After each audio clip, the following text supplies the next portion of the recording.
Bonsoir et merci à tous et à toutes d'être nombreux ce soir. C'est une bonne surprise. Comme nous ne sommes pas encore à la fin janvier et que malgré le fait qu'on soit de gauche, on est quand même civilisé, je voudrais quand même au nom de la Société Louise Michel vous présenter nos vœux pour cette nouvelle année qui a commencé sous des auspices prometteurs mais aussi inquiétants.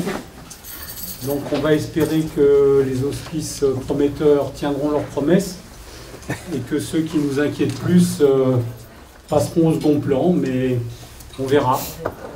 On essaiera tous, chacun dans notre coin, de faire le maximum pour que ça soit comme ça. Alors je voudrais commencer simplement par vous rappeler ce que vous savez déjà, c'est qu'il y a 10 ans, Daniel Ben Saïd mourait. Et que cette société, la Société Louise Michel, il l'avait créée, et il l'avait créée dans la continuité de son ancêtre, qui était la Société pour la résistance à l'ère du temps. Et depuis, la Société Louise Michel a repris comme sous-titre pour la résistance à l'ère du temps, ce qui, du temps de Daniel, était déjà d'actualité, mais inutile de souligner que ça l'est devenu encore plus ces dernières années, et on a l'impression chaque année que ce qu'on a cru être la pire avant, finalement, n'était pas tout à fait la pire. Donc on va souhaiter, comme je l'ai dit au début, que ça ne se passe pas comme ça. Alors nous sommes là ce soir avec Hélène Adam et François Poustal pour leur laisser présenter le livre que certainement beaucoup d'entre vous ont lu, qui s'appelle « C'était la Ligue ». Hélène et François sont des anciens dirigeants de la Ligue, des militants syndicalistes, des gens qui ont milité depuis des dizaines d'années et qui ont écrit un livre qui, pour ceux qui ne l'ont pas lu, devrait absolument faire partie de leur bibliothèque.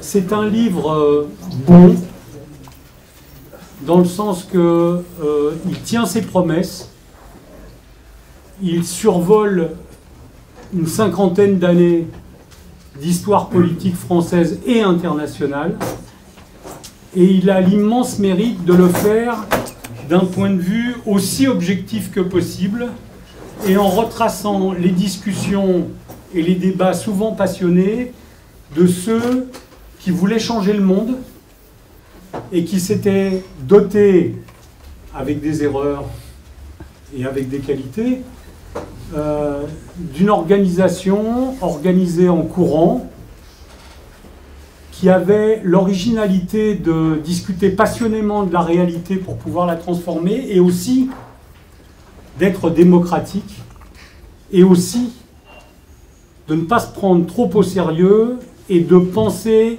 à chaque instant à son dépassement et non pas à sa propre survie dans une réalité finie qu'elle voulait au contraire contribuer à changer. Donc dans la situation actuelle, il n'y a pas d'autres livres qui parlent de ça. Non pas de la Ligue seulement, mais de cette réalité politique de ces 50 dernières années. Et je pense que, en fonction des questions qui seront abordées et des interventions évidemment libres dans le débat, on reviendra sur un certain nombre d'aspects que je trouve pour ma part tout à fait passionnants dans ce bouquin. Alors encore une fois, bravo à vous deux d'avoir fait ce travail, je trouve, imposant. C'est quand même plus de 700 pages, et 700 pages très documentées. Et puis je vais commencer tout de suite en passant la parole à François. Ensuite Hélène interviendra. Naturellement on aura un débat après avec questions, interventions, contestations, critiques, enfin dans la tradition. Comme d'habitude. Et on commence tout de suite. Oui, bonjour. Donc au moment de remercier la Société Louise Michel pour cette invitation, je vais commencer par la fin de notre livre. La fin de notre livre, on a pensé, même si ce qu'on raconte, c'est l'histoire de la Ligue, c'est-à-dire, si on veut donner des dates, c'est 1969-2009, 40 ans quand même. En fait, notre bouquin s'arrête en 2010, précisément il y a 10 ans, avec la cérémonie d'hommage à Daniel, et on a pensé que c'était juste de finir notre livre là-dessus, parce que bon, c'est aussi à une partie de notre jeunesse, enfin notre jeunesse est déjà passée depuis un moment, mais disons une partie de notre existence militante qu'on disait adieu ce jour-là. Alors, ce qu'on a voulu raconter, c'est effectivement 1969-2009, et bon, on a été un peu avant quand même, parce que pour expliquer la fondation de la Ligue communiste en avril 69, bon, on a été chercher l'origine de notre courant, ou les origines de notre courant, si on veut. Et puis, bon, on a essayé de raconter. Et donc, en fait, on a essayé de mettre en évidence. Alors, on ne l'a pas fait de manière systématique, parce que ça serait chiant, mais bon, je pense que ça court quand même le bouquin. En gros, trois axes, trois angles de vue pour permettre de comprendre cette histoire. Bon, le premier, c'est que la Ligue a été une organisation politique. Alors, on ne disait pas un parti, mais disons une organisation politique. La deuxième, c'est que ça a été aussi un réseau remarquable de militants du mouvement associatif, syndical. Et puis la troisième, c'est que c'est une organisation, bon, Charles l'a évoqué, qui a pensé à la fois à sa construction et son dépassement. Et ça a même été le sujet le plus récurrent de tous les débats, ils furent nombreux, de la Ligue. Alors, sur le premier aspect, la Ligue a été un parti politique, c'est-à-dire qu'elle a essayé d'intervenir sur la situation politique, elle a pris en compte la situation politique, elle a analysé à longueur de pages la situation politique, elle a pris des initiatives, elle a pris des positions. Bon, honnêtement, ces 40 ans ont été quand même très riches en événements politiques pour une petite organisation qui ne se résolvait pas à être petite et qui ne se résolvait pas uniquement à témoigner, mais qui voulait aussi agir et modifier la situation. Ça commence pour les... Alors c'est la préhistoire de la Ligue, mais enfin, pour notre courant, ça a été très important, même pour ceux qui n'ont pas connu directement cette période-là. C'est la lutte contre le colonialisme, c'est la guerre d'Algérie. C'est l'engagement d'un courant politique. Ce ne fut pas le seul, mais il n'y en a pas eu non plus énormément, qui s'est engagé non seulement pour la paix en Algérie, mais pour la victoire des combattants algériens. C'est ensuite le grand moment d'enthousiasme politique qui a été la révolution cubaine, et donc qui s'est incarné pour la Ligue à la fois dans des analyses, des textes, etc., mais aussi dans des voyages. Beaucoup de militants parmi les plus anciens de la Ligue, alors beaucoup, c'est relatif, disons, au niveau de la direction, on fait le voyage à Cuba, à une époque où, disons, c'était l'espoir d'un socialisme différent. Et puis, après, il y a eu la radicalisation de la jeunesse, la lutte contre la guerre du Vietnam, mai 68, évidemment, et sa suite, la bataille de la gauche révolutionnaire pour émerger dans un paysage qui était dominé quand même, alors à l'époque pas tellement par la social-démocratie en France, mais disons par ce que nous appelions le stalinisme, enfin le Parti communiste français. La vague révolutionnaire qui a atteint y compris l'Europe, bon, mais avec des moments forts qui ont été, alors hors Europe, l'unité populaire chilienne ou la révolution des œillets au Portugal. La montée en France de l'Union de la gauche et les difficultés qu'on a eues, mais qui étaient compréhensibles quand même, à se positionner par rapport à ça, et à maintenir un courant à la fois indépendant, mais non coupé des mouvements qui traversaient la société. La montée de l'Union de la gauche et la gauche au pouvoir, donc beaucoup de désillusions, alors pas tellement pour nous, mais enfin quand même. Disons que quand on avait envisagé la trahison, on était un peu en dessous de la réalité quand même. Bon. Mais avec le pendant de ça qui a été non pas ce que nous espérions, c'est-à-dire un débordement à gauche, mais bon, ce que vous avez connu, les années Mitterrand, celle dont Daniel, je ne sais pas si certains ont reçu les...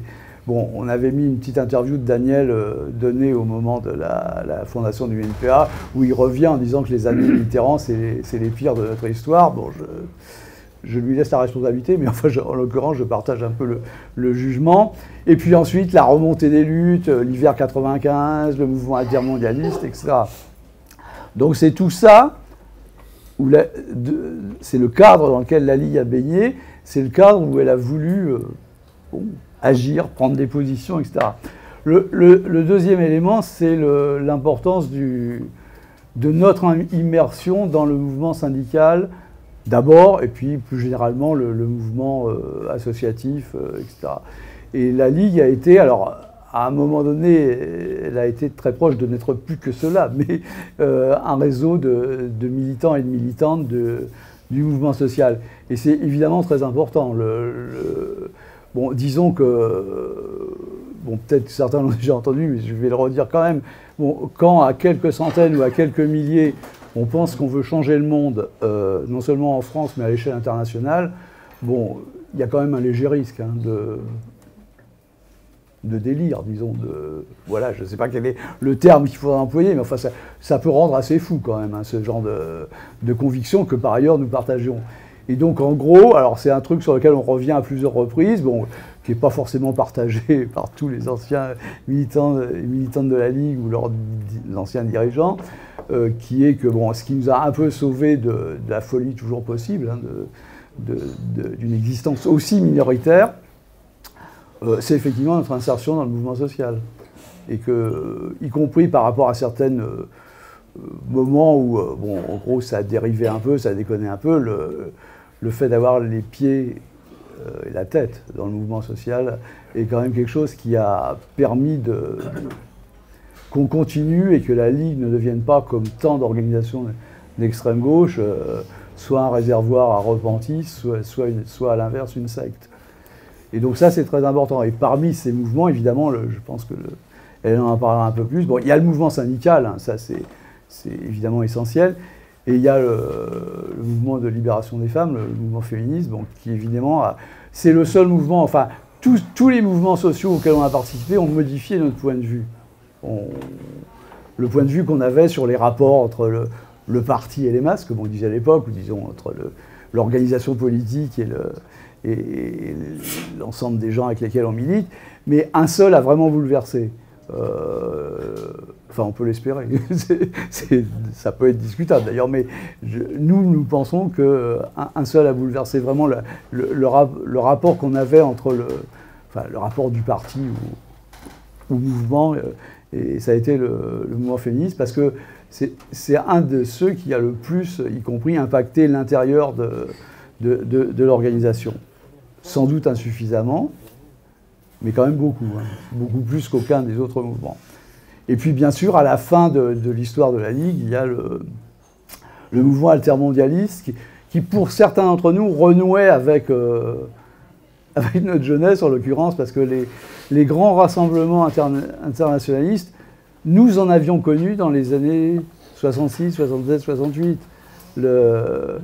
Les grands rassemblements à Liège ou à Berlin en soutien aux combattants vietnamiens.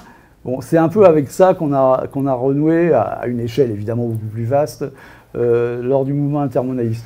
Troisième grand élément d'analyse, d'interprétation de la Ligue, c'est que la Ligue s'est conçue comme un parti à l'origine même un parti d'avant-garde, selon les canons du léninisme, enfin, en tout cas de la manière dont nous les interprétions, ce qui peut faire partie du débat. Bon, pour finir par une conception d'un parti quand même plus large, où l'idée que nous cohabitions avec des courants, non seulement qui n'avaient pas notre tradition, ça je crois que ça a toujours été le cas, mais y compris qui n'avaient pas notre stratégie, pour autant qu'on ait eu encore une stratégie dans les années 2000, bon, cette idée a peu à peu, mais bon, peu à peu pris de l'ampleur au sein de la Ligue pour aboutir donc à sa dissolution, pour donner une autre organisation. Alors bon, on a choisi volontairement de ne pas aborder, sauf au moment pour le congrès de fondation du NPA, de ne pas aborder le NPA, parce que, bon, d'une part, on a été obligé de considérer que, en gros, plus on remontait dans le temps, plus c'était facile d'être objectif. Que plus on s'approchait des dernières années, plus c'était évidemment discutable et plus nos propres points de vue, convictions, pouvaient entacher un peu ce qu'on a essayé de maintenir, c'est-à-dire une certaine distance, pas une objectivité, pas bon, mais une certaine distance, une certaine honnêteté, une certaine volonté de donner les éléments des débats. Donc voilà, dès son début, même à l'époque du pyrlénisme, si j'ose utiliser ces expressions, la Ligue s'est conçue comme une organisation pour autre chose, pour quelque chose de différent, pour quelque chose de plus large, bon, voilà. Et donc, si on prend on a fait un peu cet effort, alors il semble qu'on en ait oublié un, des congrès dans l'histoire de l'organisation, il y en a eu beaucoup, hein, quand même. 3 à la Ligue communiste et 18 à la LCR. Donc, vous voyez, ça fait beaucoup quand même de... Bon, mais on en a oublié un apparemment, mais pour tous ceux où on a regardé, il y a un thème qui est récurrent, qui revient à chaque fois systématiquement, qui est en gros... alors, des fois, c'est sous l'angle la construction du parti, des fois, c'est sous l'angle les alliances possibles, unitaires, etc. Mais c'est toujours la même idée, c'est que la Ligue, auquel nous étions très attachés quand même, hein, mais n'est qu'un outil. C'est un outil pour quelque chose de plus grand, de plus large, de plus implanté, de plus... Bon, voilà. Après, les réponses qui ont été données à différents moments sont extrêmement discutables. D'ailleurs, on les discute. Et bon, Charles aussi l'a signalé, mais on a voulu construire, et on l'a fait sciemment, sans doute avec des faiblesses, des erreurs. On a voulu construire une organisation qui était à la fois une organisation révolutionnaire, c'est-à-dire en rupture radicale avec la société, et une organisation démocratique. Ce dernier point n'est pas anecdotique. C'est-à-dire que dans l'histoire de la gauche révolutionnaire française et européenne, il y a eu des organisations révolutionnaires, indéniablement. Des organisations révolutionnaires et démocratiques, beaucoup moins quand même. Hein. Et alors, toutes n'ont pas connu les délires des sectes avec gourou, etc. Mais peu ont connu une très grande démocratie. Voilà. Alors, dans cette démocratie, il y avait des failles. Hein. Évidemment, il y avait naturellement, et on a été amené à le relever dans les réunions qu'on a fait, des discussions autour du bouquin, il y avait une démocratie formelle, mais en l'occurrence, le formel n'est pas négligeable. C'est la base de tout. Hein. Une démocratie formelle à peu près sans équivalent dans aucune autre organisation. Peut-être le Parti socialiste unifié, mais voilà. Mais autrement, la plupart des organisations ne reposaient pas réellement, même si c'était dans leur statut, sur le débat de tendance. Voilà. Disons-le comme ça, pour rester euphémistique. Mais en même temps, c'était une organisation qui était tellement exigeante qu'elle a aussi généré un certain élitisme. Donc il faut aussi considérer que ça a été un problème, ça a été un problème réel. Je ne pense pas que ça explique, par exemple, les problèmes de taille de l'organisation, etc. Mais quand même, c'est quand même un problème sur lequel, si on veut un jour, si on a gagné un jour le droit de recommencer, d'essayer, qu'il faudra résoudre. Je ne suis pas sûr qu'on le résolve, en gros, par le localisme et le consensus. Hein.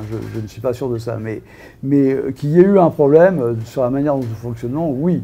Je pense que ce problème n'handicape pas l'aspect globalement positif, pour employer une expression connotée, de ce qu'a été le bilan démocratique de la Ligue, mais en même temps, c'est un vrai problème.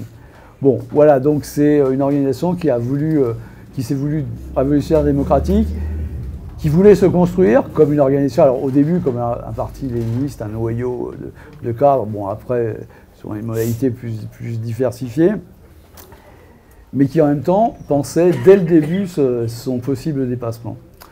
Et donc pour finir, on a essayé de faire... Alors, on nous a posé la question, mais vous avez sur en gros la place qu'on accorde au débat interne de la Ligue. Bon, c'est effectivement discutable, mais disons que on s'est aperçu assez vite que on ne pouvait pas simplement raconter ce que la Ligue avait fait. On était obligé de dire pourquoi elle l'avait fait.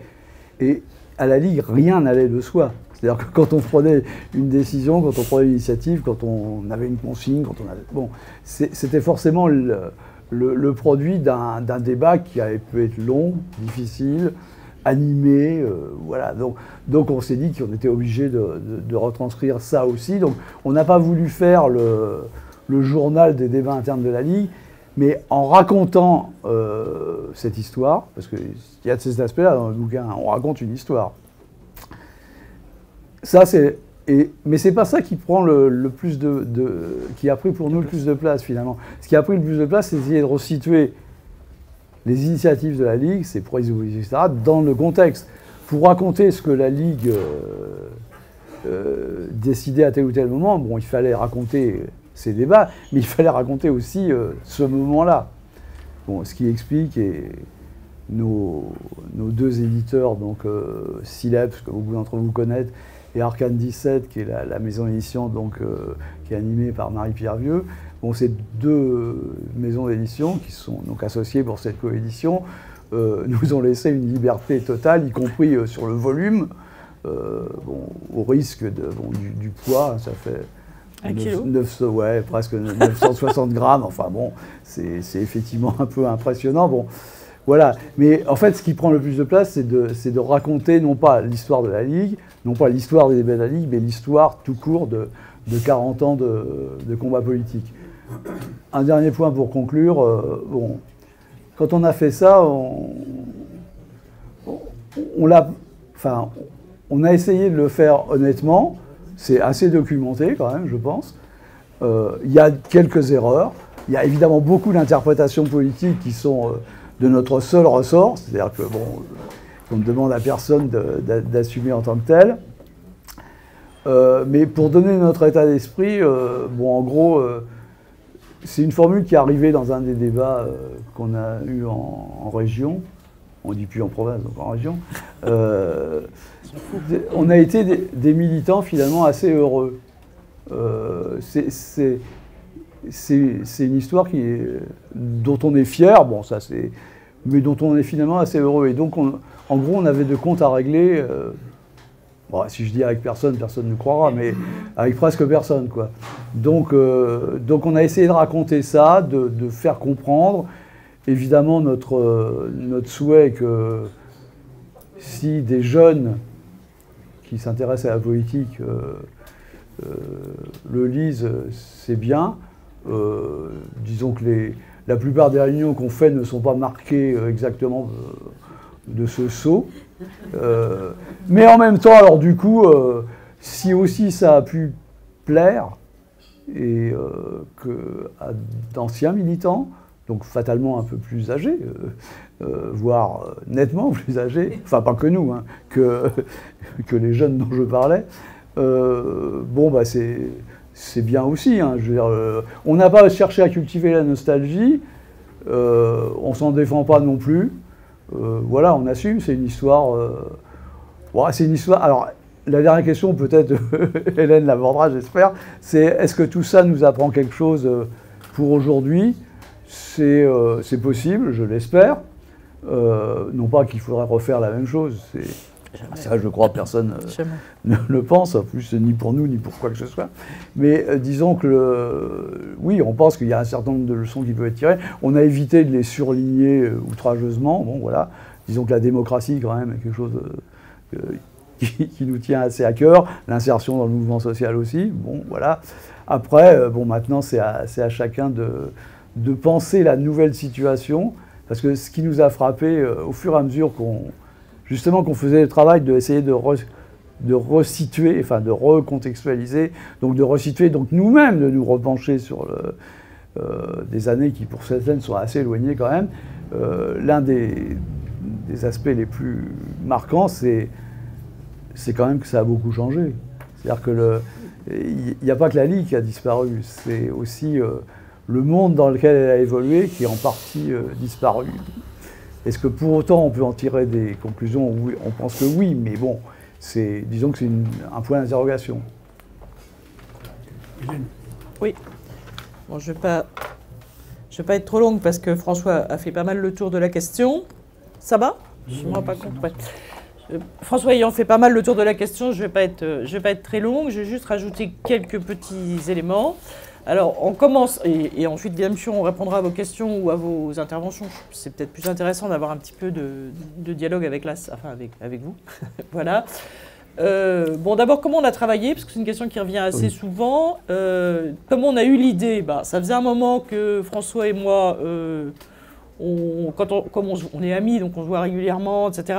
Et on se disait toujours, c'est quand même dommage qu'il ne reste rien de cette aventure. Voilà, on peut trouver que le terme aventure est excessif, mais en tout cas, il y avait quelque chose qui ressemblait à ça. Malgré tout, il y a une aventure collective avec un vécu collectif d'activité, d'action, hein, pas simplement de réflexion intellectuelle, et finalement assez peu marqué par le dogmatisme, même si on avait des références théoriques, hein, sur lesquelles on pourra revenir, mais des références théoriques qui étaient sans cesse interrogées par la réalité, confrontées à la réalité. Bon. Et donc, quelque part, ça constituait la base d'un ouvrage possible. Hein, parce que, bon, je ne veux pas donner des exemples d'autres organisations, mais je pense qu'il y a d'autres organisations d'extrême gauche pour lesquelles l'histoire sera moins palpitante, tout simplement parce qu'elle sera moins ancrée ou en prise avec ce qu'a été la réalité de ces 50 dernières années. Et je pense que c'est ça qui rend l'ouvrage intéressant. Bon, mais ça, c'est possible parce que la Ligue a fait ce qu'elle a fait depuis, pendant 50 ans, enfin 40 ans, plus les courants un petit peu avant. Bon. Donc ça, c'était déjà, disons qu'on se disait, c'est une histoire qui peut être intéressante. Ça peut ne pas être chiant à lire, bon, ni un pain somme, ni etc. Bon.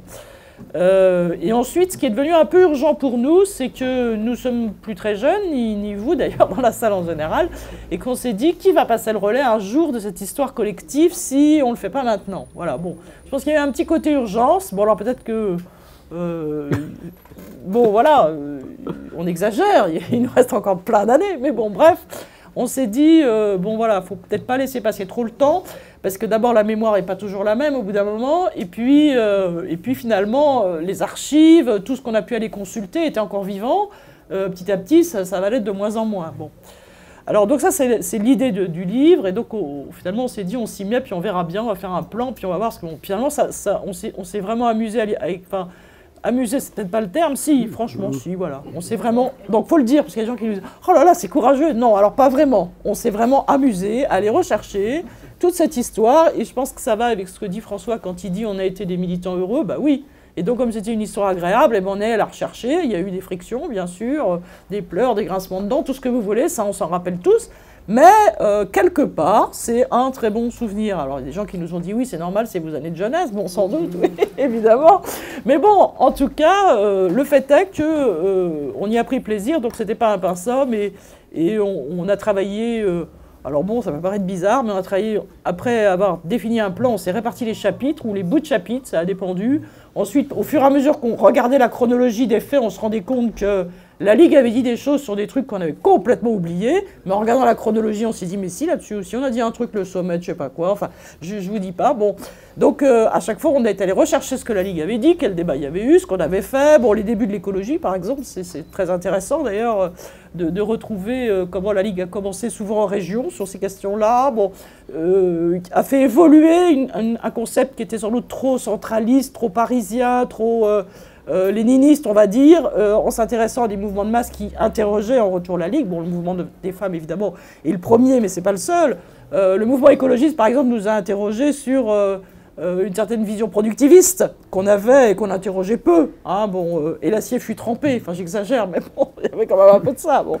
Donc voilà, donc, etc., etc. Le mouvement des femmes, puis le mouvement des homosexuels, par exemple, nous a interrogés sur qu'est-ce que c'était la vie privée, est-ce qu'on n'avait pas de position là-dessus. Alors, il y a eu des excès, hein, on n'y reviendra pas, mais quelque part, on vivait dans notre temps, avec notre génération, et on n'était pas du tout un corps étranger, bizarre, qui avait des points de vue complètement... Voilà. Donc je crois que ça, c'était très important, et de retracer cette histoire, finalement, ça redonne une légitimité à tout ça. Alors, deuxième élément là-dessus, on a écrit l'histoire, on a essayé, parce qu'il ne faut pas être trop prétentieux, hein, on a essayé d'écrire l'histoire des militants et pas l'histoire des dirigeants. Parce qu'à un moment donné, bon voilà, il y a une forme de ce livre aurait pu être d'aller interroger uniquement les anciens dirigeants de la LCR, etc., etc. Et puis à partir de là, de faire un petit peu ce qui avait été fait par Rothman, par exemple, à travers Génération. Bon. C'est il y a longtemps, donc il manque plein de bouts, évidemment, par rapport à ce qu'on a écrit nous. Mais on n'a pas eu cette conception, sans doute parce que sur 40 ans, il y a tellement de choses à raconter sur l'histoire des militants que ça valait le coup, précisément, de raconter l'histoire des militants. On ne les a pas pu les citer tous, mais on en a cité quand même énormément. Je pense qu'il n'y a pas tellement de livres qui citent autant de militants d'une organisation racontant son histoire.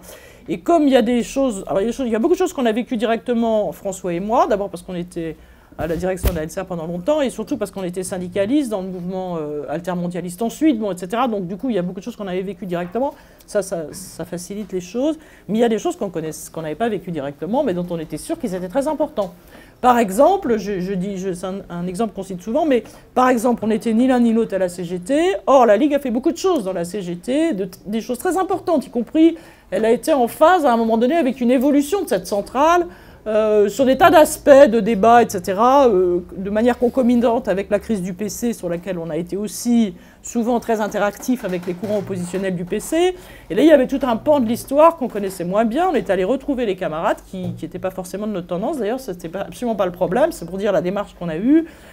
Pour par exemple, qu'ils nous racontent le congrès de la CGT où ils étaient montés pour défendre une motion de soutien à Solidarność au milieu des crachats, des huées, etc., etc. Bon, ce qui est donc dans le livre. Bon. C'est un exemple, mais il y en a beaucoup d'autres comme ça. Alors, évidemment, il y a des choses qu'on a oubliées, c'était quasi inévitable. On a essayé d'en oublier le moins possible. Donc, on prenait une chrono, y compris à travers les archives du Monde, qui sont hyper bien foutues, d'ailleurs, pour les gens qui veulent travailler sur l'histoire. Et on prenait la chrono de tous les événements jour par jour pour être sûr qu'on n'oubliait pas quelque chose d'important. Bon, c'est un travail un peu fastidieux, mais en même temps, c'est assez passionnant, parce qu'on relie des tas de choses qu'on avait un peu oubliées, etc. Donc voilà, c'est un peu comme ça qu'on a travaillé. Donc au bout du bout, ça fait un livre qui est évidemment pas exhaustif, mais qui a quand même tenté de ne pas oublier d'événements importants. Alors après, il y a des gens qui nous ont envoyé des petits mots gentils d'ailleurs, sur vous avez oublié ça, alors donc le deuxième congrès de l'LCR, je crois que c'est ça. Oui. En fait, le camarade qui nous a envoyé ça, c'est parce qu'il avait fait une tendance. Voilà, et comme on n'a pas parlé du congrès, on n'a pas parlé de la tendance en question. Honnêtement, je ne me rappelle plus parce qu'on a reçu quand même pas mal de... Bon. Mais en général, tout ce qu'on a reçu était assez convivial, je dis tout de suite. Les gens disaient tout d'abord, ouais, c'est vachement bien, on est content et tout, mais comme on a lu attentivement, là, vous êtes trompés, le drapeau, il n'était pas là, ou enfin bon, bref, des choses comme ça. Bon, tout à fait, on a fait le jeu, alors en plus, on s'est trompé sur le prénom de quelqu'un, bon, bref, des petites erreurs comme ça, quand on a relu plusieurs fois.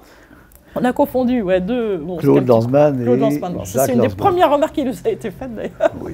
Par des gens qui lisent attentivement. Oui, c'est embêtant, parce que c'est pas la même chose. Bon, bref. Bon, mais là, j'allais dire, bon, c'est pas l'âge, mais enfin, un petit peu quand même, c'est-à-dire la confusion des prénoms, des choses comme ça, voilà, à partir de moment, ça vient assez vite. Et on a beau se relire mutuellement, puisqu'à chaque fois qu'on avait travaillé sur un chapitre, on se l'envoyait, l'autre le corrigeait, rajoutait, il se disait « Ah, mais du coup, je me fais penser qu'on a oublié ça. » Bon, bref. Voilà, donc on a travaillé comme ça. Bon. Donc voilà, on espère qu'effectivement, ça rencontre, ça répond en tout cas à quelque chose qui n'existait pas, et voilà, et qui existe depuis, et je pense que c'est plutôt bien.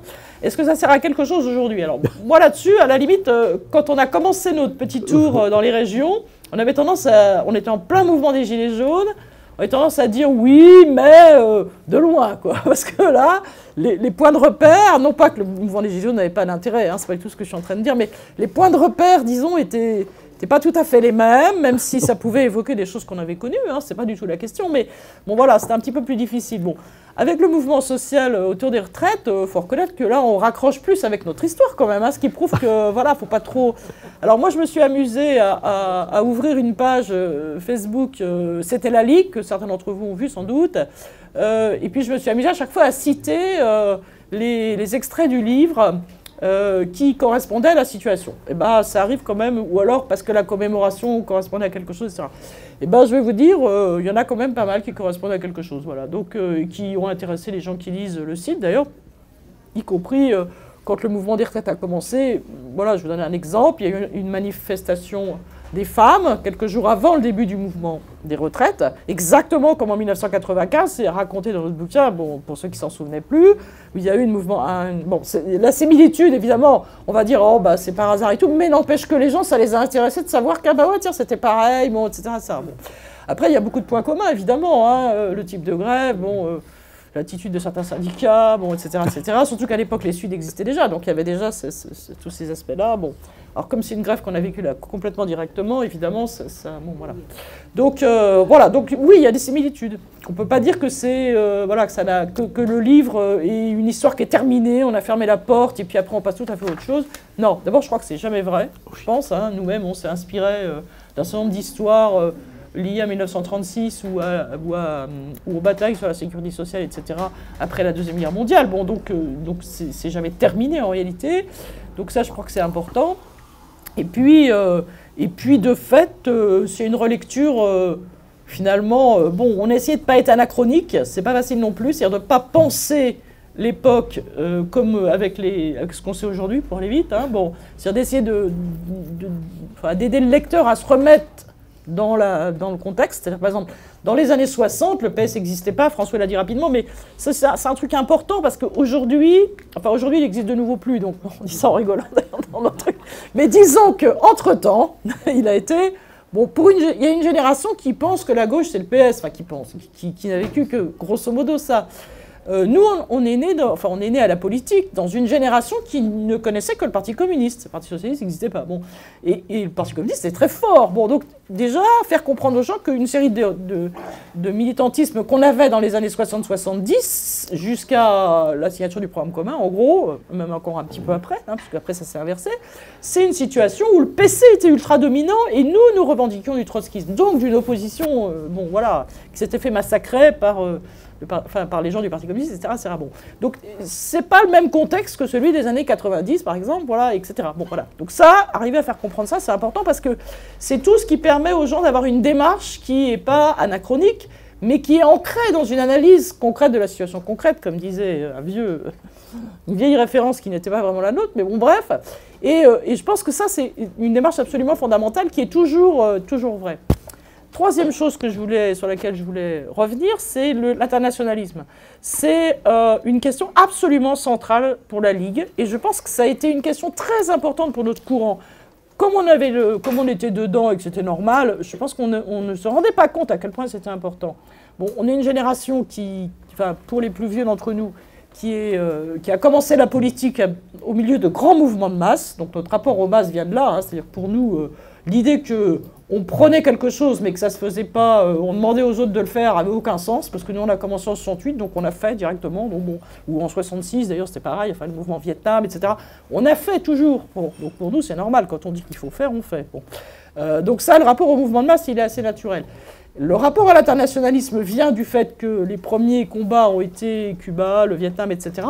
Et puis les références de la 4e internationale, etc., qui ont incontestablement pesé sur l'idée que c'était une question incontournable.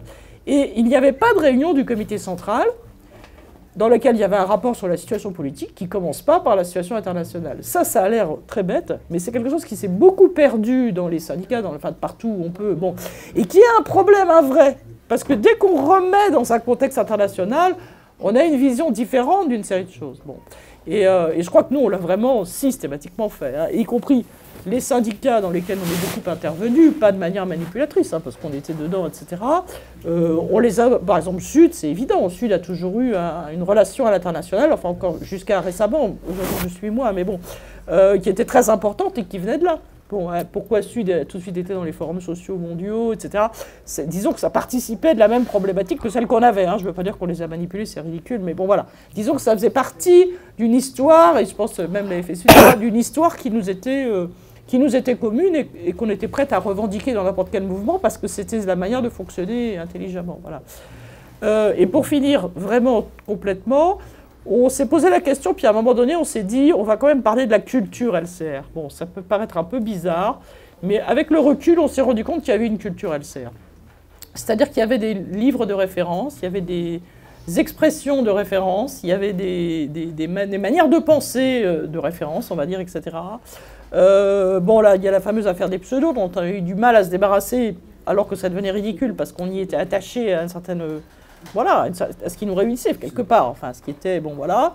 Donc on a abordé quand même ça rapidement à la fin, juste pour en souligner, bon, voilà, les aspects organisationnels.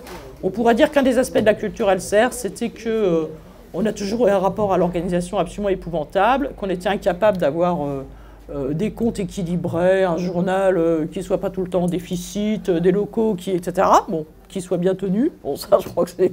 Alors, d'où ça vient, je ne sais pas. Je pense qu'il y avait un côté... on va se dépasser, qui était très important, surtout dans les débuts, et qui faisait que ce n'était pas très important de s'intéresser aux questions matérielles, patrimoniales, je ne sais quoi, puisque de toute façon, on allait se dépasser. Voilà. On se termine là-dessus. À vous la parole pour vos propres interventions. Il y a une question qui a été posée par Anne tout à l'heure, je pense qu'il ne faut pas glisser dessus. L'implantation sociale, la réalité sociale de la Ligue. Bon, il y a des choses qui ont été dites, et je ne les reprends pas. Donc, pour caricaturer un peu, la Ligue, avant et après 68, c'était essentiellement la jeunesse scolarisée, le mouvement étudiant.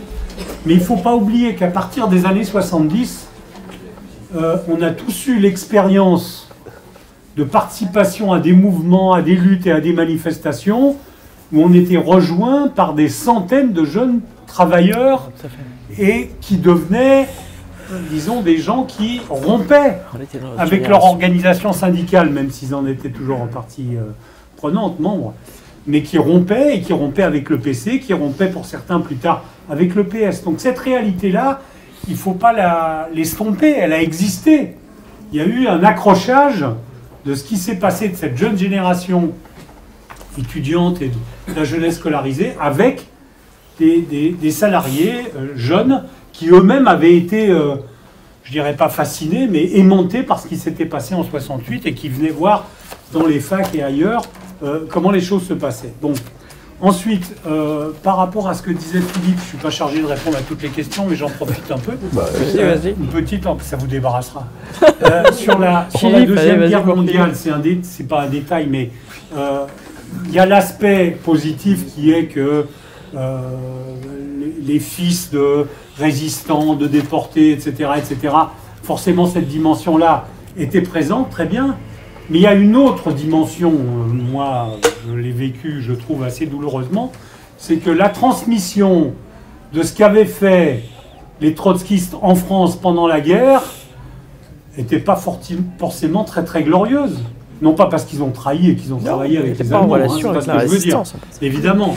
Mais c'est une ignorance, disons, de ce qui s'était passé. Et je dis que j'en ai un ressentiment, moi, douloureux, parce que en discutant avec les vieux du PCI, de la 4, etc., c'était toujours un sujet un peu difficile à aborder, parce que, bon, je pense qu'ils n'étaient pas très fiers des conneries politiques qu'ils avaient dites et en partie faites, même s'ils ont fait des choses formidables. Hein. Faut pas non plus oublier ça. Hein. Essayer de gagner des soldats allemands en distribuant des bulletins et des choses, bon, c'est pas non plus, c'est pas un boulot simplement de propagande. Alors, dernière chose, je veux dire juste simplement, je suis très heureux que le bouquin existe et de la façon dont il a été écrit, c'est-à-dire dans la sérénité. Il n'y a pas de règlement de compte dans ce bouquin. Il n'y a pas d'amertume par rapport à tel ou tel courant. Et je le dis d'autant plus volontiers qu'on n'a pas toujours été dans les mêmes courants, dans les discussions, et on se retrouve aujourd'hui, et avant même, assez facilement et sans problème. Mais il y a une chose sur laquelle moi je veux insister.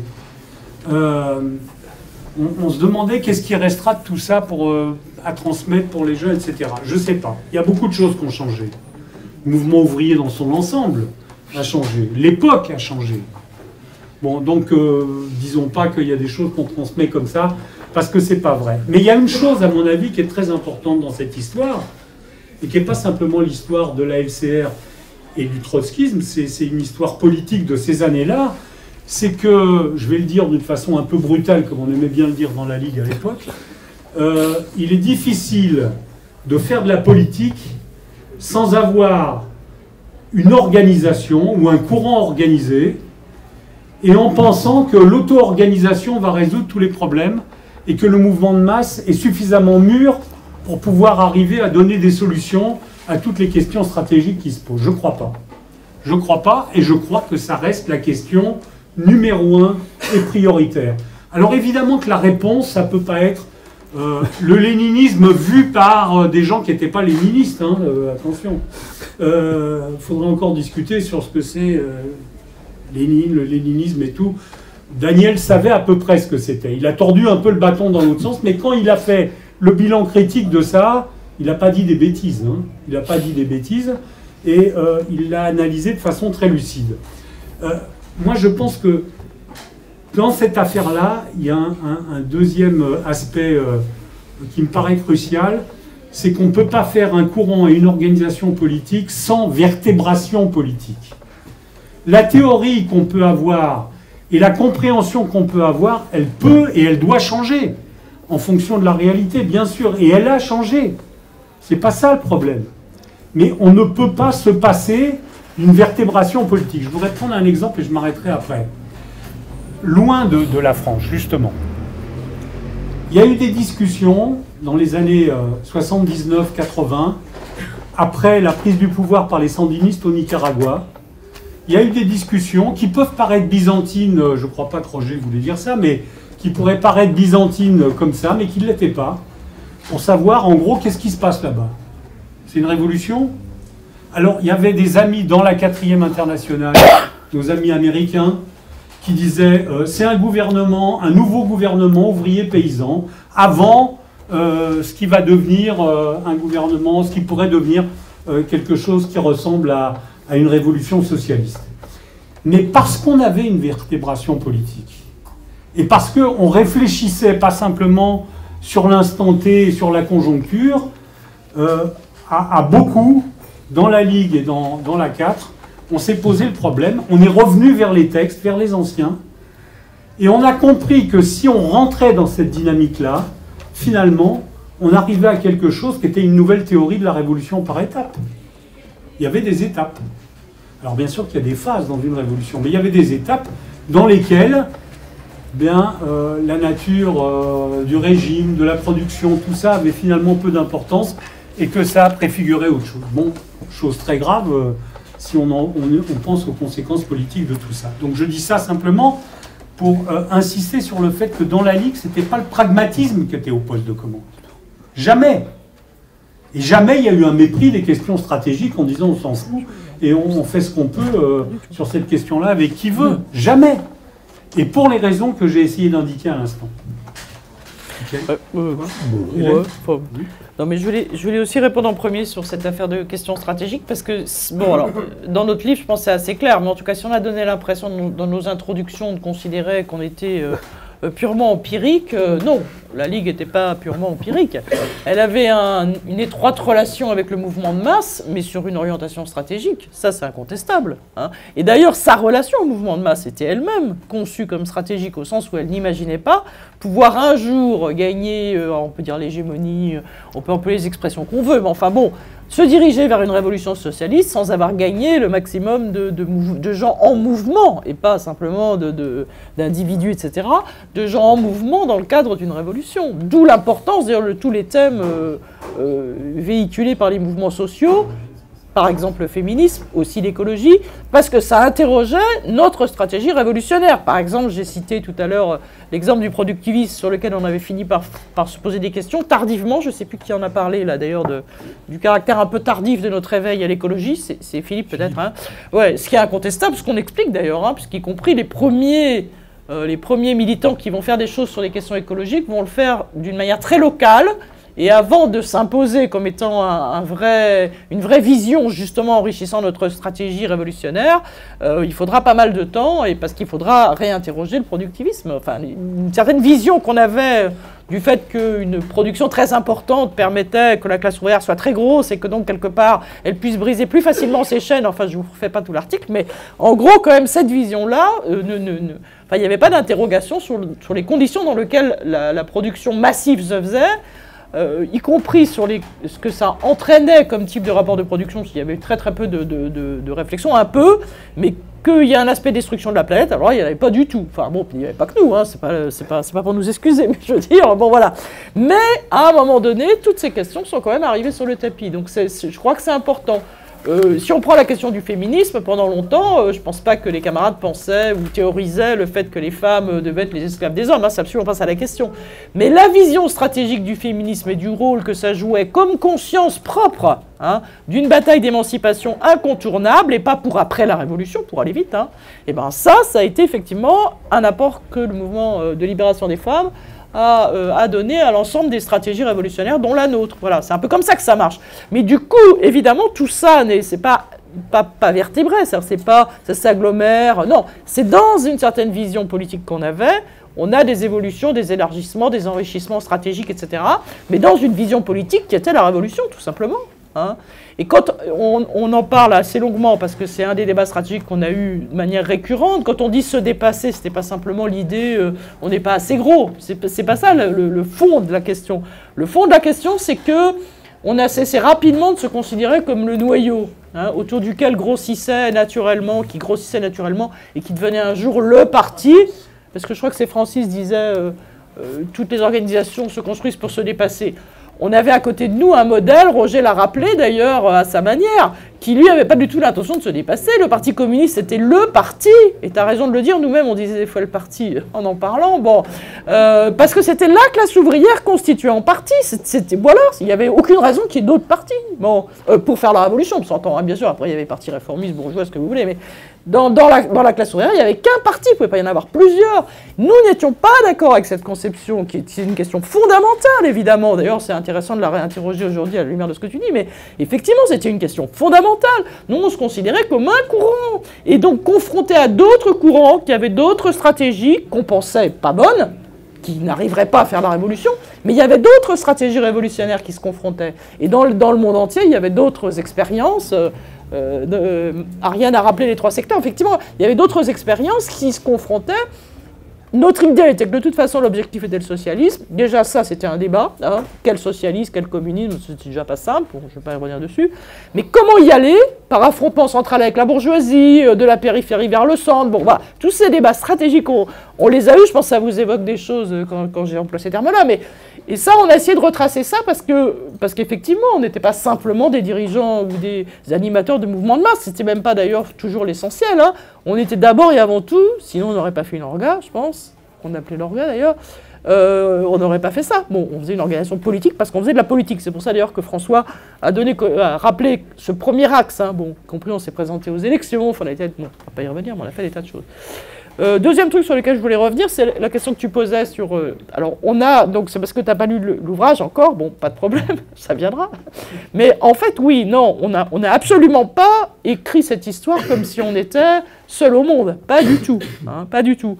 Il y a des très longs développements sur les autres organisations d'extrême gauche, en particulier celles auxquelles on a été confrontés au début, c'est-à-dire après 68, il y a eu une floraison de courants, dont certains étaient extrêmement actifs. Il n'y avait pas que la Ligue, loin de là, ça serait vraiment sectaire d'avoir cette vision-là.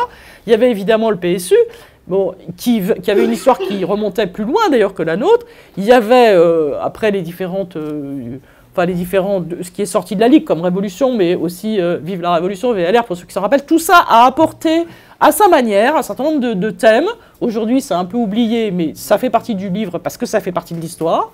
Évidemment aussi ce qui est devenu après, enfin ce qui est devenu l'OCT, ensuite aussi l'OCI et Lutte ouvrière, parce que l'histoire de nos relations avec Lutte ouvrière, elle est longue, on peut pas, voilà, c'est pas parce que Lutte ouvrière c'est pas nous qu'on n'avait pas à en parler, et le Parti communiste dont on parle assez longuement aussi, parce qu'on parle énormément de tous les courants qui sont sortis du Parti communiste successivement, rénovateurs, refondateurs, etc., avec qui on a eu énormément de discussions régulières. Tout ça, on n'a pas vécu dans un monde clos, et y compris avec les courants du Parti socialiste, puisqu'on parle même de nos aventures de concombres masqués, c'est-à-dire du fait d'avoir fait rentrer des gens dans le Parti socialiste pour construire un courant. Bon, il y a prescription, hein, mais bon, n'empêche qu'on en parle, parce qu'on s'est dit, on a hésité d'ailleurs, on s'est demandé, on n'a donné aucun nom, parce qu'on n'a aucune raison, voilà, ça aurait été typiquement...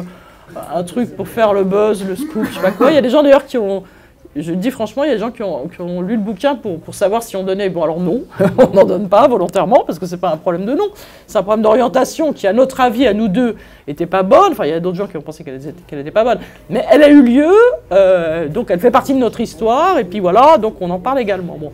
Donc tout ça, c'est le côté pluraliste du livre qu'on a essayé de respecter. C'est-à-dire qu'on n'est pas, la Ligue n'était pas le centre du monde, elle n'était pas toute seule, elle s'est confrontée à d'autres courants, elle a fait des fusions, des scissions, etc. etc. Bon, voilà.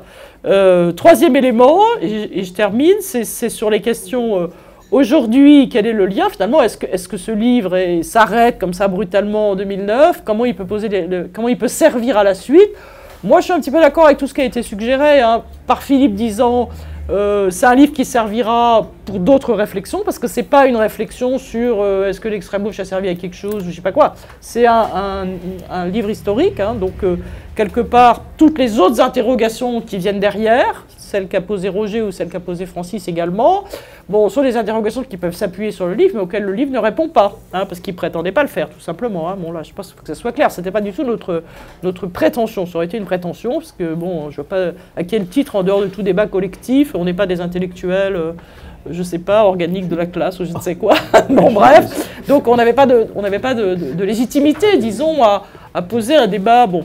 Par contre, ça ne veut pas dire qu'on n'en pose aucun, évidemment, parce que l'histoire de la Ligue se déroulant au fur et à mesure qu'on l'a racontée, oui, il y a des débats sur lesquels on est revenu. Bon, la déchirure cambodgienne ou la manière dont on considère qu'à un moment donné, effectivement, il y a une rupture parce que, même si à l'époque on ne s'en rendait pas compte, parce qu'il n'y a plus aucune révolution qui marche, et qu'une des révolutions à laquelle on croit un peu naïvement, qui est la révolution iranienne. Alors ça, je renvoie aux gens qui ont connu les années 80, parce que sinon c'est un peu incompréhensible. Ça, c'est raconté dans les détails.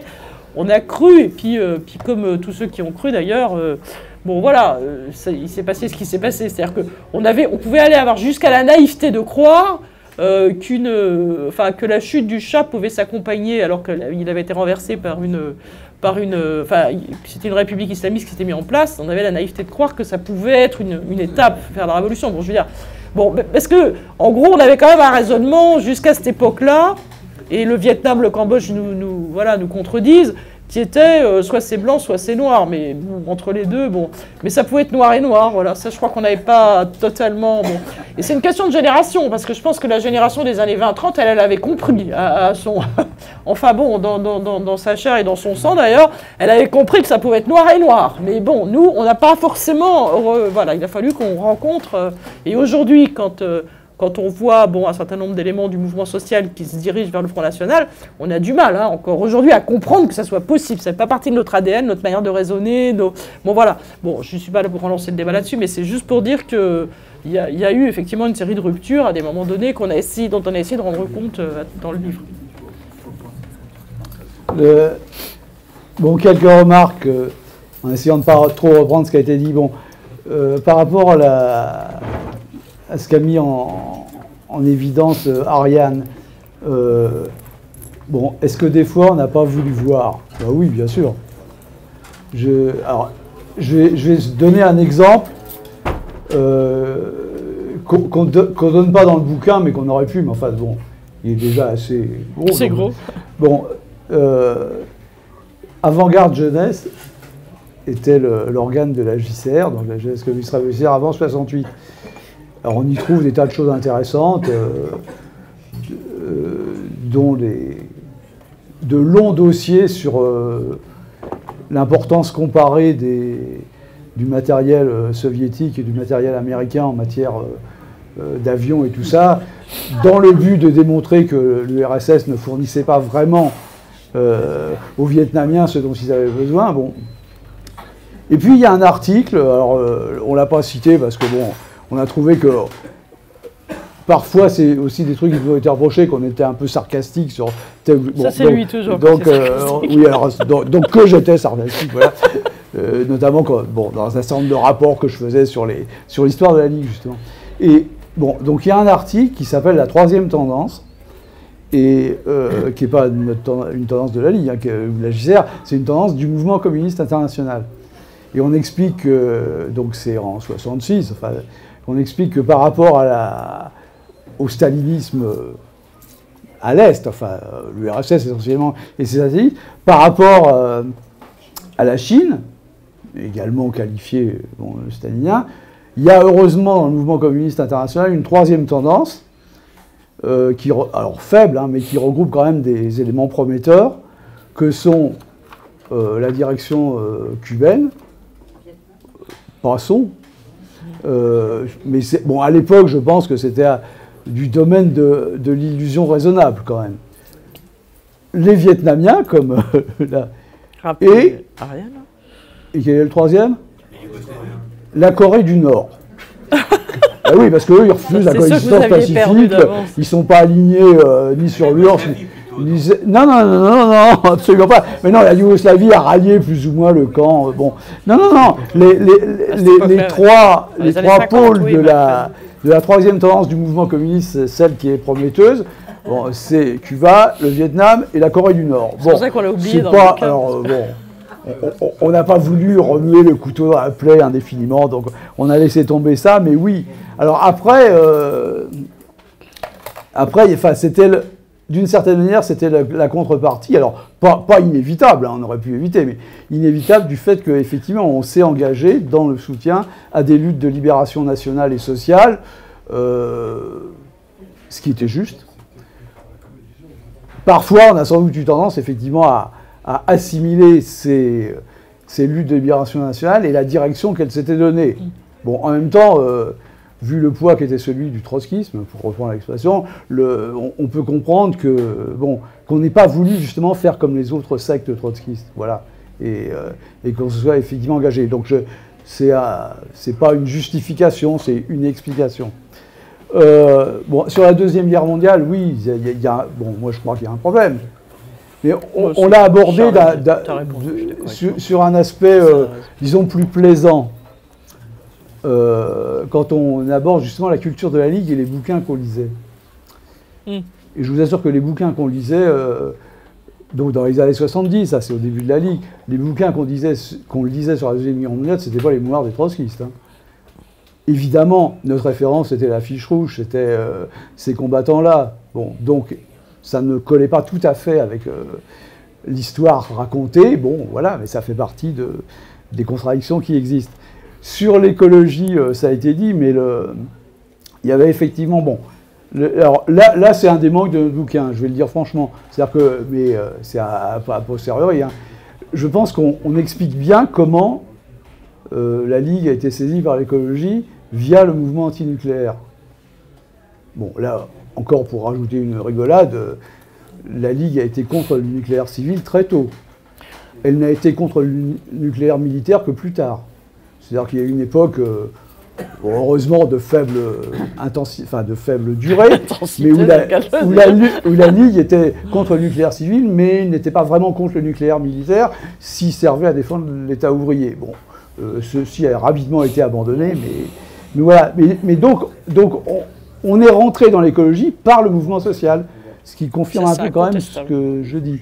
Et par ailleurs, oui, bien sûr, alors après, dans le bouquin, on ne revient pas assez, c'est mon avis, sur comment, partant de là, ça a ensuite infusé dans une remise en cause du productivisme, etc. Bon, mais ça c'est vrai, mais la conception que nous avions du socialisme, c'était effectivement beaucoup, je ne sais plus qui en a parlé, la gratuité, mais c'était l'abondance. Oui. Et bon, évidemment, on sait aujourd'hui que ceci ne tient pas debout du point de vue de l'évolution générale de l'humanité, mais bon voilà, mais c'est vrai que ça a été un long chemin, mais un long chemin qui a commencé par le mouvement social. C'est d'ailleurs une carrière, enfin on n'ose pas le dire comme ça, mais je pense que alors je finirai en expliquant pourquoi c'est important une organisation politique, mais les organisations politiques, au sens de parti, inventent rarement des trucs pour de bon. Ce qu'elles font mieux, c'est de reformuler, avec une dimension stratégique, ce qui est la pointe avancée du mouvement social. Donc, bon, on l'a dit je viens de le dire sur l'écologie. Bon, sur le mouvement des femmes, c'est évident, parce que ça a été un peu plus que de reformuler, quand même. Bon, là, ça a été une vraie tournant. Bon, par rapport aux remarques de Francis, alors, sur l'objectivité, non, oui, c'est notre histoire de la Ligue, c'est pas, mais enfin, je crois que c'est dit comme ça. Bon, simplement, c'est pas nos mémoires non plus, parce que bon, on n'est pas assez prétentieux pour croire que ça ait un intérêt particulier d'écrire nos mémoires. Non, ce qu'on a voulu faire, c'est une histoire militante d'une organisation militante qui était notre organisation. et on essaye de documenter. Bon, alors évidemment, dans la documentation, on trie, forcément. Mais je crois qu'on a essayé de rendre compte à peu près de la diversité, avec des manques sûrement, de la diversité des points de vue qui s'y exprimaient. Maintenant, il y a deux objections plus importantes, je pense, ou interpellations, disons, de Francis, qui sont, bon, en gros, on laisserait entendre que, je viens encore de le faire, hein, que c'est le mouvement social qui nous permet d'éviter le dogmatisme, etc. Bon, alors, dit comme ça, c'est un peu ramassé, un peu caricatural, mais oui, moi j'assume, je pense qu'il y a du vrai, oui, bien sûr. Ce qui ne règle pas un autre problème, par ailleurs, c'est que nous ayons été en capacité d'être dans le mouvement social, pour moi, n'est pas sans rapport avec ce qu'était le programme au sens... Oui, on l'a théorisé. Le programme de notre organisation.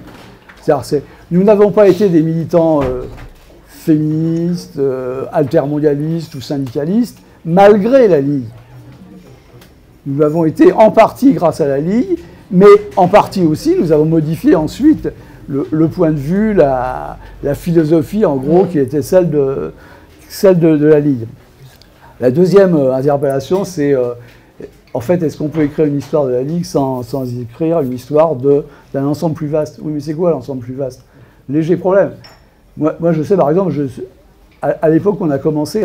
Donc dans les années 2000, quand il y avait à nouveau des militants plus récents à qui il fallait transmettre quelque chose, quand on a commencé à faire des topos sur l'histoire de la Ligue, évidemment, des camarades venus notamment de lutte ouvrière ont demandé que ça soit des topos faits sur l'histoire du trotskisme ou de l'extrême gauche. Et personnellement, je ne me suis jamais lancé là-dedans parce que bon, d'abord, c'est un truc que je connais bien et l'autre moins bien, mais surtout parce que je pense que non, oui, bien sûr que la Ligue était en extrême gauche, bien sûr qu'elle se réfère au trotskisme, tout ça est vrai, et bien sûr que plus largement, c'est un élément du mouvement ouvrier. Mais en même temps, ça n'est pas que ça, ça n'est pas... Alors, donc moi, je crois qu'on a essayé, Hélène l'a expliqué, je crois, on a essayé de resituer l'histoire de la Ligue dans l'histoire, alors... Ça va de ce qui nous était le plus proche à ce qui nous était le moins proche, évidemment. Et puis là, je pense qu'on peut dire franchement que nos a priori, voilà, enfin qui sont des a priori construits sur la durée, donc qui sont des a priori un peu a posteriori quand même. On voit assez aisément que, enfin, notre inclinaison ne nous porte pas spécialement ni sur le courant lambertiste, ni même sur lutte ouvrière, voilà. Et qu'on est vraisemblablement plus cool avec le PSU ou avec des courants venus du Parti communiste. Bon, mais je crois que c'est aussi la vérité. C'est notre point de vue et c'est aussi un peu l'expérience de l'organisation. Alors après, il y a des trucs à sketch. Hein. Les rapports avec lutte ouvrière sont ça, en soi un truc...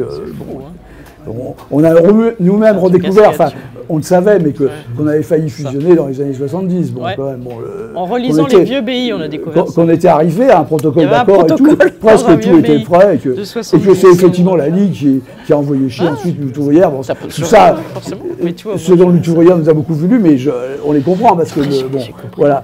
Alors, ce qui revient à la... Quelqu'un a posé la question, on parle peu de la 4e internationale. Alors, dans le bouquin, on en parle quand même pas mal. Hein. Et on parle beaucoup, au-delà de la 4e internationale, de l'internationalisme, c'est-à-dire des combats de l'ADN qui était effectivement le nôtre. Et dont, je l'ai dit en intro, mais je le redis là, pour moi, donc avec quelques années, enfin quelques décennies en l'occurrence, de différence, il y a un certain rapport entre ce qu'on faisait avant 68 dans les conférences internationales Vietnam et le mouvement altermondialiste.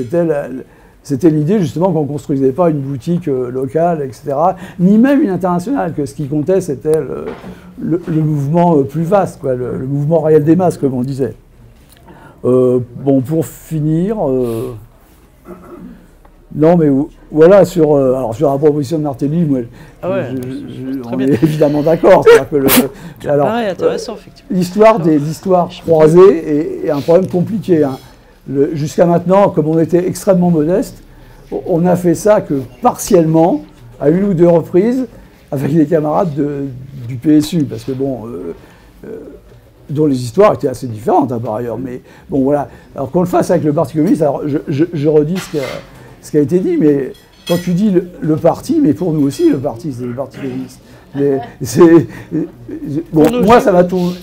Moi qui ai passé quand même quelques semaines à la jeunesse communiste, j'ai toujours trouvé ça assez bizarre que dans les années 70, quand on parlait de la Ligue, on disait l'orga. Oui. Quand on parlait du Parti communiste, quand on disait le parti, c'était pas du nôtre dont il s'agissait. Bon, moi, j'ai toujours trouvé ça un peu bizarre, mais enfin bon, c'était comme ça. Donc oui, c'est sans doute un effort qu'il faut faire. Et le dernier point sur le dépassement, alors, je voudrais pas qu'il y ait de malentendu, c'est un thème qu'on traite assez souvent, et notamment à partir de 1992, quand la conception qu'on militait pour des partis plus larges que le courant, non seulement que le courant trotskiste, mais même que le courant révolutionnaire, c'est-à-dire où on pourrait militer conjointement avec d'autres, avec lesquels on était d'accord sur quelques éléments, dont l'espoir d'une société socialiste, d'une part, et d'autre part, en gros, la priorité au mouvement de masse, à la démocratie, etc., mais qui n'avaient pas forcément notre stratégie. Alors bon, depuis, qui n'avaient pas forcément notre stratégie, est un peu relativisé, parce que je demande à voir quelle est notre stratégie, enfin, non seulement la nôtre, mais celle des autres. Oui, enfin, oui, bon, mais passons. Ça, c'est à partir des années 90, mais l'idée qu'on voulait faire plus large, et c'est pas vrai que c'est comme tous les partis, non. Y compris, donc là, je le recherchais, je ne l'ai pas retrouvé, mais peut-être il n'est pas dans le bouquin, mais au moment où est fondée la Ligue, donc en 1960, la Ligue communiste, là pour le coup, en 1969, bon, je vous assure que c'est le déferlement du substitutisme, hein, quand même. C'est très avant-gardiste, je redirai un mot sur Daniel, mais c'est très avant-gardiste, mais même à ce moment-là,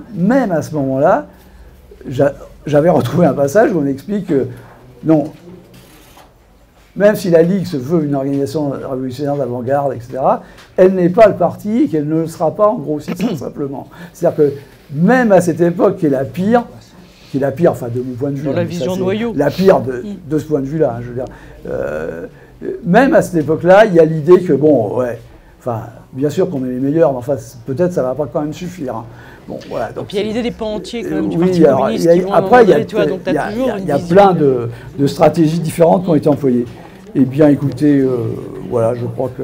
Oui, sur Daniel, oui, bien sûr qu'il était plus léniniste que trotskiste, mais je vais donc finir par ce que lui-même disait souvent, hein, et qui explique aussi pourquoi on n'a pas parlé exagérément du trotskisme, et notamment dans les introductions, c'est que lui-même disait que, oui, bien sûr qu'il était trotskiste face aux staliniens, de même qu'il était juif face aux antisémites, et je crois que c'est un peu la définition. On a préféré de loin le terme marxiste révolutionnaire ou révolutionnaire.